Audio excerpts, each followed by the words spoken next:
Welcome to In the Pocket with Rich Gannon. Rich, every week we pick your brain, and the Raiders pulled off a close one against their division foe in the Denver Broncos at Mile High. A big win for Raider Nation. And we, of course, last week when we had you, we talked about the importance of finishing on a high note, how important that is. Talk to us about what you were able to see from Derek Carr and that 2-minute offense on that last drive. It was really impressive, Erin. And I just, we talked a lot last week about, how important it would be to finish on a high note, right? To be able to go into the offseason with some momentum, some confidence, to even go get the 500, not to have a losing record. We had the same situation in '99. We had that big win in Kansas City to start the new year. And that was important for us. We went on to go 12-4 the next year. I just thought that Derek has showed great calm and composure and poise in critical situations this year. You look for ways that areas where he got better at his craft. That's one of them, in my opinion. When everything around you is going crazy, to be able to keep a cool mind, especially with young players. To me, Brian Edwards, Henry Ruggs, you got a lot of young players out there in critical positions. And I think his ability to kind of orchestrate all that was impressive in that drive. And I just think that's a huge win for this football team. I really believe we're going to look back in 2021. We're going to say, where did all this start? You say, go back to what happened in week 17. It's not easy to go on the road in the division. Denver had something to play for, in my opinion, as well. They want to finish their season strong. They're evaluating young players just like the Raiders. I just thought that was an important drive and it got to have it situation. Yeah, and you talk about how difficult it is to win at Mile High. Coach Gruden has not been able to win his entire career at Mile High. So a huge one for Coach Gruden, obviously a huge one for the Raiders in terms of their offense. And like you said, momentum heading into the offseason. One thing the Raiders do struggle with, and we saw bits of it last on Sunday, was struggling finishing games, struggling finishing the season. Why do you believe the Raiders struggle when it comes to finishing games? Well, I think there's a couple of reasons for it. I think you got to start first and foremost with the personnel. And let's be honest. In order to be really good on defense, you need pass rushers and cover corners. And that's an area where the Raiders have to continue to improve. I don't think it's any secret. I think at the end of the year, John Gruden, Mike Mayock are going to take a long, hard look at the personnel evaluations and all three phases of the game: offense, defense, the kicking game. And then you start looking at scheme evaluation, Aaron. And I think defensively, they made a coaching change. Why'd they make the coaching change? Well, you have to take a look at the scheme. Why aren't they able to generate more pressure with their front four? Why are they not doing a better job in their coverage? Well, why are they having some communication breakdowns on the back end?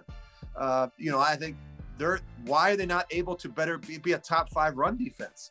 Where are the issues in terms of takeaways? Why are they not, why are they not good in that area? The sacks. So I think you go back and look at scheme evaluation, look at personnel evaluation. And finally, I think, you look at the culture of that locker room. Where can we get better in terms of leadership? Do we have leaders at every position on our football team, along the offensive line, in the secondary, at the wide receiver position? Or do we have a bunch of young guys? Or do we have a bunch of guys that have been around other teams? We need leaders in each area of our football team. I'm sure that's an area where Mike Mayock and John Gruden will continue to try and develop and nurture. That is so important. I do know this. I think the future is bright, especially on offense. You look at the 2 young receivers, you look at the young running back, Darren Waller, Derek Carr. The pieces are in place to have an explosive, dynamic offensive football team. Got to continue to get healthy up front. The tackle position, particularly the right tackle position, the left guard position, those were areas where a lot of different players played. But to me, the focus in free agency and the draft has to be to continue to build the defense. Yeah, that will be a high priority, and we'll talk about that in a moment. But you talk about leaders at every position, a no-brainer leader at the tight end position, going to Darren Waller, breaking that huge record. Tim Brown didn't believe a tight end was going to be able to break his record, but Darren Waller was able to do it last night. When it comes to Darren Waller, we talk about him every single week. This is a guy that is a matchup nightmare. You talk about how his speed and his size and his agility, all of those things make him a matchup nightmare. How do you even improve his game? And that's what's kind of crazy about Darren Waller. He still has a lot of potential to even be even better in a way. I think we disrespect Darren Waller, and we're trying to label him. We're trying to label him as a tight end. I think he's a lot more than a tight end. You know what I mean? He's a dynamic playmaker. He's a receiver. He's a tight end. He's a running back when he gets the ball in his hands. He's a difficult tackle on the open field. I think yards after catch, yards after contact with a guy like that. So where can he – I think you go back and you look at what are 2 or 3 areas of his game where he can improve. How about as an inline player? Block it on the perimeter. How about releases? Trying to get off the line of scrimmage when he's lined up at the tight end position and not in the slot or out wide. I think they're going to continue to look at his route running. I think he's a really good route runner, but I think he can get even better. So to me, I think those are a couple areas of his game. And I think John will go back into his laboratory and look at some more creative ways. We look around the league. We look at some college football. I know John Gruden, if he sees something from a high school game, he'll steal it. He'll borrow it. He'll incorporate it. You've got to find ways to get this guy touches because he is so explosive. And, you know, that's what Andy Reid does with, you know, Travis Kelce. And you've got to continue to find ways to feature him in your offense. Really interesting to hear the ways in which Darren Waller can get even better, which is very scary considering the opposing defenses and what a nightmare he is to guard against. And he's just been so fun to watch in terms of his humility. He's a hard work ethic. All of those things make him a great leader when it comes to the offense, especially at the tight end position.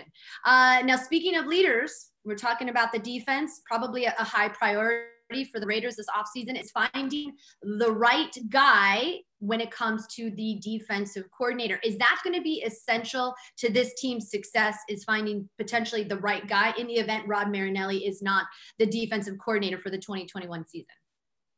Absolutely. It has to be somebody that obviously can lead men, a visionary, someone who's got a scheme and a good plan, is a good teacher. You got a lot of young players on that side of the ball, somebody that can adjust and adapt his plan because you've got certain skill sets with some of these young players. It's not a situation where I come in and say, this is my defense. You may not be a great, 3-4 pass rusher. You may not be a great 4-3 defensive end, but you're going to have to adjust to my scheme. No, you have to be able to adjust your scheme to the personnel that's already there, the young players that they drafted in the first round. How are we going to make them better? Abram, how can we better utilize him? You look at, in terms of the linebacking position, who are our linebackers? Are they fast flow guys? Are they, they run stuffers? Can they play in space? That's important. How are we going to make Farrell a better pass rusher?